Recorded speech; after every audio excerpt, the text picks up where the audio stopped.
एक बाप क्या दौलत के लिए इतना नीचे गिर सकता है कि अपनी बेटी की अस्मत का सौदा कर डाले? वो दौलत और जायदाद जिस पर धर्म और पाखंड के नाम पर कब्जा किया हुआ है। एक वकील बेटी ने अपने बाप पर यह आरोप लगाए हैं। एक बाप क्या दौलत के लिए इतना नीचे गिर सकता है कि अपनी ही बेटी की अस्मत का सौदा कर डाले? वो दौलत और जायदाद जिस पर धर्म और पाखंड के नाम पर कब्जा किया हुआ है। एक वकील बेटी ने अपने बाप पर यह आरोप लगाए हैं। मामला भिवानी के झुम्पा खुर्द का है, जहां पर एक शख्स अपनी बेटी को समाज के तौर तरीकों से दूर रखकर साध्वी बनाना चाहता था। साध्वी बनाने के पीछे की हकीकत वकील बेटी के मुताबिक वो जमीन और जायदाद थी जो आश्रम के नाम पर कथित संत पिता के कब्जे में है। आरोप है कि बाप ने अपनी हसरत को पूरा करने के लिए कुछ कथित संतों से बेटी का बलात्कार तक करा दिया ताकि वो समाज में इज्जत से ना जी सके। ये एक बहुत ही गहरी साजिश है जो कि मेरे को बाद में पता चली तब मैं पुलिस में आई। ये एक ऐसा गहरा षड्यंत्र है जिसमें ये 7 दोषीगण मिलके कुछ आश्रम से संबंधित मुद्दा है ये, जो कि एक आश्रम है झुप्पा खुर्द गांव में, मेरे फादर के अंडर है वो।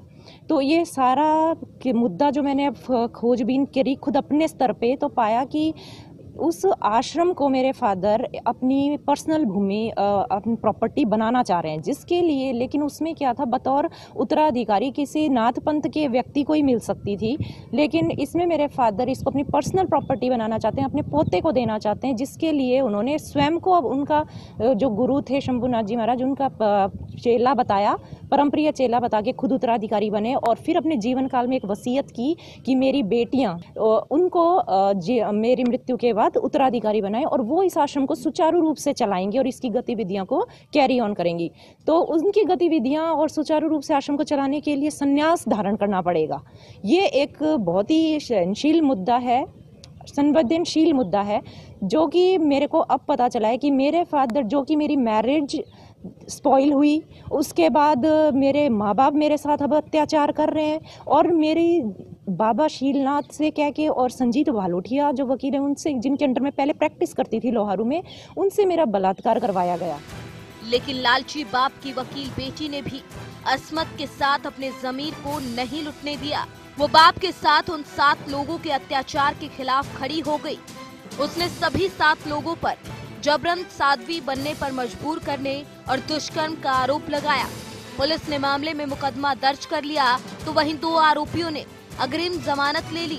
बाकी आरोपियों की गिरफ्तारी अभी तक नहीं हो पाई है। 7 नामजद आरोपियों के खिलाफ अभियोग अंकित हुआ था 96 नंबर 22/11/2020 को, जिसका अनुसंधान जारी है, जिसमें से 2 आरोपियों द्वारा अग्रिम जमानत लगाई गई थी, जो माननीय न्यायालय से मंजूर हो गई है। उनको शामिल तफ्तीश कर लिया गया है और अभी अनुसंधान जारी है। इसमें अपने मदर, फादर, भाई, इनके खिलाफ भी गंभीर आरोप लगाए हुए हैं। वकील बेटी का आरोप है कि उसका बाप छोटी बहन को भी संन्यास के इसी चोले में ढकना चाहता है। वकील बेटी की शादी 2010 में हिसार में कर दी गई थी। आरोपों के मुताबिक बाप के साथ पति भी इस गुनाह में बराबर का हिस्सेदार है। भिवानी से रवि जांगड़ा, इंडिया न्यूज हरियाणा।